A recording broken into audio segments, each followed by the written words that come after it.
Hello विद्यार्थी मित्रांनो, global online स्पर्धा परीक्षा या यूट्यूब चॅनलवर आपलं सगळ्यांचं स्वागत आहे। तर महाबीएड एंट्रन्स एक्झाम जे की आता झालेली आहे 23, 24 आणि 25 एप्रिलला। तर त्यासाठी तुम्हाला पासिंग मार्क किती पाहिजे, त्या पेपरमध्ये उत्तीर्ण होण्यासाठी तुम्हाला किती मार्क्स पाहिजे। तर हे बऱ्याच स्टुडंट्सचा मला मेसेज आलेला होता की सर किती मार्क्स पाहिजे पेपरमध्ये उत्तीर्ण होण्यासाठी। तर तेच आपण ह्या व्हिडिओच्या माध्यमातून बघणार आहोत। तर विद्यार्थी मित्रांनो, असेच अपडेटसाठी मी खाली टेलिग्रामची लिंक दिलेली आहे, त्याला तुम्ही जॉईन करून घ्या, कारण की तुमचे जे पण डाऊट असतील तर तिथे ते क्लिअर होतील।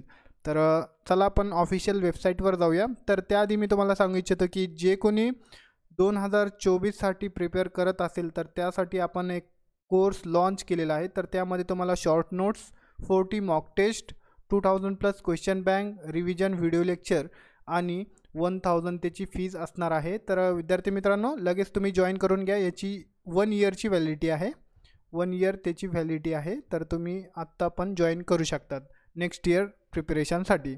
तर विद्यार्थी मित्रांनो, चला वळूया आपण ऑफिशियल वेबसाईटवरती। तर हे मागच्या वर्षीची BEd CET जे झालेली आहे ते आपण बघणार आहोत। तर विद्यार्थी मित्रांनो, इथे बघू शकता तुम्ही हे जनरल BEd CETचा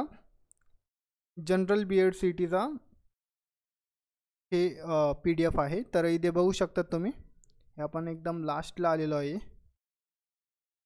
तर इथे CETला किती मार्क आहे पहा, इथे बघू शकता तुम्ही CET मार्क तुम्हाला दिसत असेल, आय होप। इथे 19 मार्क आहे फक्त, आणि इथे तुम्ही लास्टला बघितलं तर इथे फक्त 6 मार्क आहे।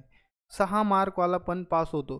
तर विद्यार्थी मित्रांनो, 1 मार्क जरी असेल तुम्हाला तरी तुम्ही उत्तीर्ण आहात। तर इथे बघू शकता तुम्ही 6 मार्कवाल्याचा पण इथे नंबर लागलेला आहे। याचं पण रजिस्ट्रेशन जे आहे ते सक्सेसफुल झालेलं आहे।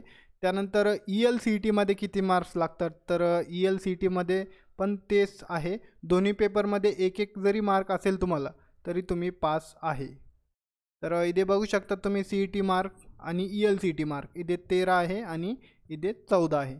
तर अशा प्रकारे तुम्हाला एक जरी मार्क असला तरी तुम्ही पास असतात, त्यामध्ये ते एक्झाम पेपर आहे। तर तुम्ही ॲडमिशन पण घेऊ शकतात। तर हे एक वेगळी गोष्ट आहे की मेरिटमध्ये तुम्ही बसत नाही, तुम्हाला ॲडमिशन लवकर भेटत नाही, तर हे वेगळी गोष्ट आहे। पण तुम्हाला जर एक पण मार्क असेल तर तुम्ही उत्तीर्ण आहात ते एक्झाम, तर तुम्ही ॲडमिशन पण घेऊ शकतात। आणि लक बाय चान्स तुमचा ॲडमिशन पण होऊन जातो, कारण की जे आता मागच्या वर्षी आपण बघितलं की बऱ्याच जणांना 80पेक्षा जास्त मार्क होते पण त्यांचे नंबर लागले नाही। तर त्याचं कारण काय आहे ते पण आपण दुसऱ्या व्हिडिओच्या माध्यमातून बघणार आहोत।